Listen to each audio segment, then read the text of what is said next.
नमस्कार साथियों, BPSC TRE 4.0 के लिए एनसीईआरटी पॉलिटी की क्लास में आपका स्वागत है। आज की क्लास में हम आपके लिए क्लास 11th एनसीईआरटी पॉलिटी से चैप्टर लेके आए हैं। लास्ट चैप्टर है ये क्लास 11th एनसीईआरटी का, अध्याय नंबर 10, नाम है संविधान का राजनीतिक दर्शन।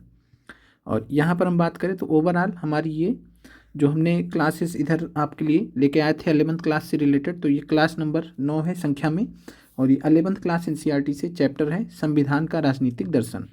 बीच में दो चैप्टर्स जो है छूट गए थे, कार्यपालिका के बाद न्यायपालिका और विधायिका, जिसको हम संसद बोलते हैं। तो इससे रिलेटेड दो चैप्टर्स अभी बचे हुए हैं, जिनको हम इसके बाद कोशिश करके ख़त्म कर देंगे। तो आपका इस हिसाब से जो है जो पॉलिटी का 9th से 11th पॉलिटी का जितना आपकी परीक्षा दृष्टि से इंपॉर्टेंट हो वो पूरा हो जाएगा। और आज की क्लास छोटी क्लास रहेगी, बहुत लंबी क्लास नहीं रहेगी।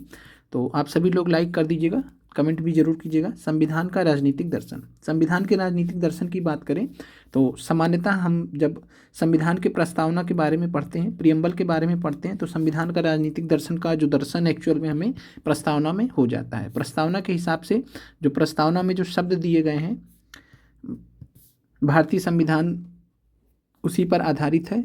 जो भारत के संविधान का जो दर्शन है एक्चुअल में, उसके जो दर्शन होते हैं हमें संविधान के प्रस्तावना में होते हैं। प्रस्तावना से रिलेटेड हमने ऑलरेडी डिटेल में आपसे चर्चा किया हुआ है। यहाँ पर आपका परीक्षा दृष्टि से महत्वपूर्ण है, 1947 में जापानी संविधान बना था, और 1947 का जो जापानी संविधान है इसको बोलचाल की भाषा में शांति संविधान कहते हैं। तो आपसे परीक्षा में पूछ सकता है कि किस देश के संविधान को शांति संविधान कहा जाता है, तो आंसर हो जाएगा जापानी संविधान। और इसमें स्टार्ट होता है प्रस्तावना में कि हम जापान के लोग जापान के लिए शांति की कामना करते हैं। जापान का संविधान दर्शन शांति पर आधारित है।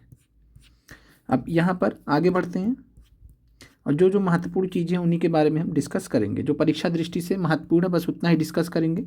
जवाहरलाल नेहरू ने यहाँ पर कुछ स्टेटमेंट्स दिए थे, और स्टेटमेंट था कि जो भारतीय जनता के चुने हुए प्रतिनिधि हैं उनसे बनी हुई संविधान सभा को ही बाहरी हस्तक्षेप के जो है भारतीय संविधान बनाने का अधिकार है। कुछ इस प्रकार से हुआ भी था कि जो संविधान सभा थी उसमें सभी भारतीय सदस्य थे, और नेहरू जी की दलील थी कि संविधान सभा सिर्फ जनप्रतिनिधियों अथवा योग्य वकीलों का जमावड़ा भर नहीं है, बल्कि यह स्वयं में राह पर चल पड़ा एक राष्ट्र है जो अपने अतीत के राजनीतिक एवं सामाजिक ढांचों के खोल से निकलकर अपने बनाए गए नए आवरण को पहनने की तैयारी कर रहा है। तो ये स्टेटमेंट ध्यान रखिएगा कि भारत के प्रथम प्रधानमंत्री जवाहरलाल नेहरू जी का स्टेटमेंट है कि संविधान सभा सिर्फ जनप्रतिनिधियों अथवा योग्य वकीलों का जमावड़ा भर नहीं है, बल्कि यह स्वयं में राह पर चल पड़ा राष्ट्र है।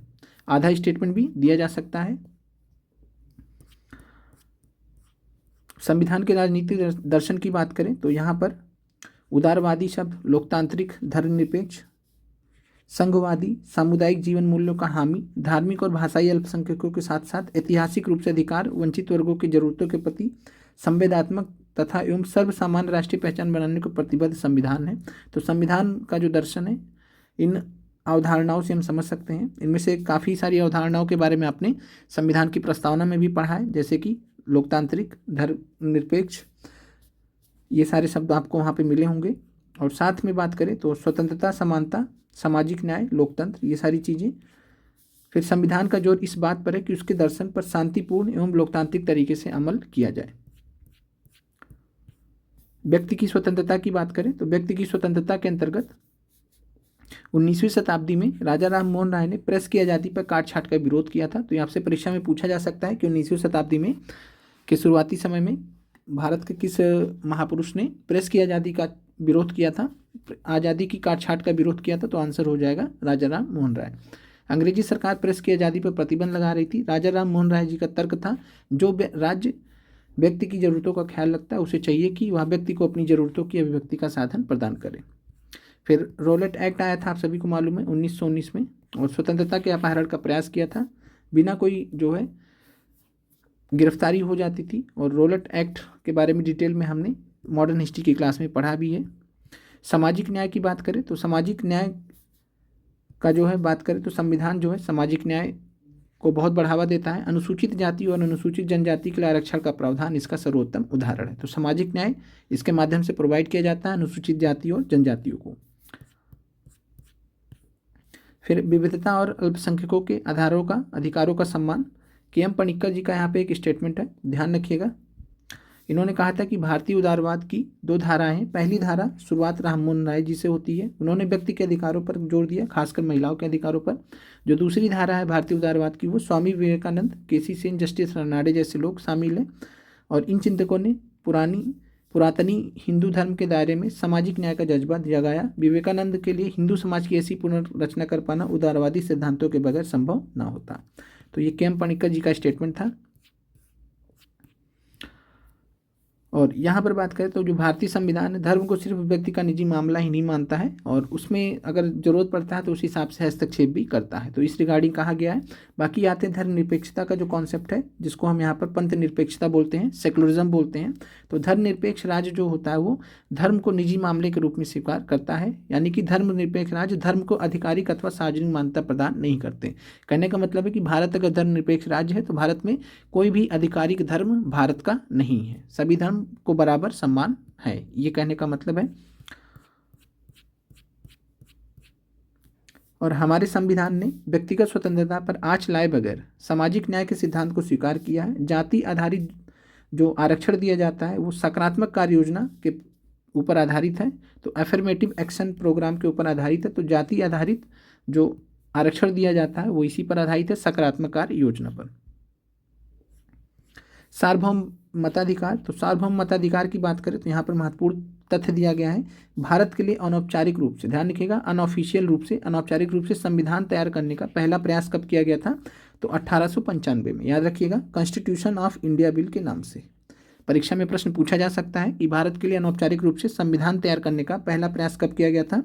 कॉन्स्टिट्यूशन ऑफ इंडिया बिल के माध्यम से 1895 में। इसके पहले प्रयास में भी इसके लेखक ने घोषणा की थी कि प्रत्येक नागरिक अर्थात भारत में जन्मे व्यक्ति को देश के मामलों में भाग लेने तथा सरकारी पद हासिल करने का हक है। और ये ध्यान रखिएगा, कॉन्स्टिट्यूशन ऑफ इंडिया बिल जो है ये, इसके जो लेखक हैं ये गुमनाम हैं, इनके बारे में एग्जैक्ट जानकारी नहीं है। लेकिन जो अगर आप विश्वास करें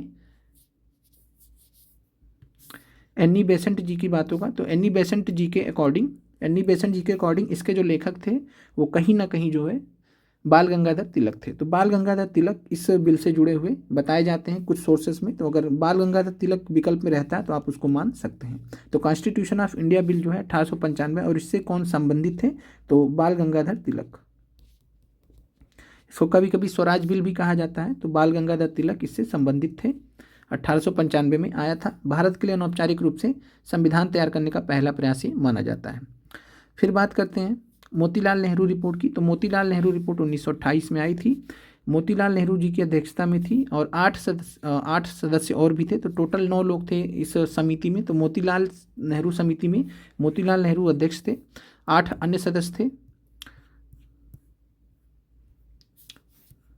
फिर यहाँ पर अलादी कृष्ण स्वामी अय्यर की बात करें तो इन्होंने स्टेटमेंट दिया था, सभा ने, यानी कि जो कॉन्स्टिट्यूएंट असेंबली है, संविधान सभा है, आम आदमी और लोकतांत्रिक नियमों की पूरी सफलता पर भरपूर भरोसा करते हुए इस विश्वास के साथ वयस्क मताधिकार के सिद्धांत को अपनाया है कि वयस्क मताधिकार पर आधारित लोकतांत्रिक शासन की शुरुआत सबका भला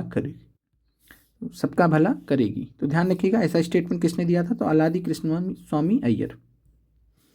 और यहाँ पर बात करें मोतीलाल नेहरू रिपोर्ट के अनुसार नागरिकता के बारे में यहाँ बोला गया था कि 24 वर्ष की जो आयु के हर व्यक्ति को लोकसभा के लिए मतदान करने का अधिकार होना चाहिए। तो 24 वर्ष ये माना गया था, किसके अकॉर्डिंग? ये माना गया था नेहरू रिपोर्ट 1928 के अनुसार।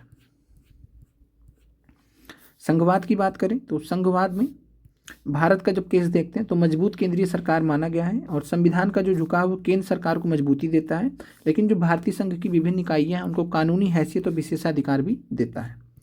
अनुच्छेद 371 के तहत पूर्वोत्तर का जो प्रदेश नागालैंड उसको विशेष दर्जा प्रदान है। तो आपसे परीक्षा में पूछा जा सकता है कि निम्नलिखित में से किस अनुच्छेद के तहत नागालैंड को विशेष दर्जा प्रदान किया गया संविधान में? तो अनुच्छेद 371A।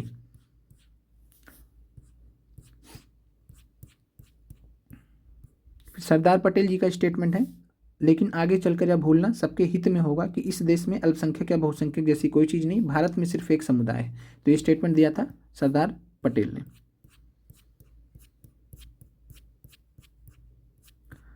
तो ये जो क्लास है आज का इसमें समाप्त होता है, इसमें ज़्यादा कुछ था नहीं। मिलते हैं आपसे अगले वीडियो में, और इसमें जो 2 बचे हुए चैप्टर्स उनको भी जल्द ही आपको समाप्त कर दिया जाएगा। इस प्रकार आपका जो NCERT का पोर्शन है वो समाप्त हो जाएगा।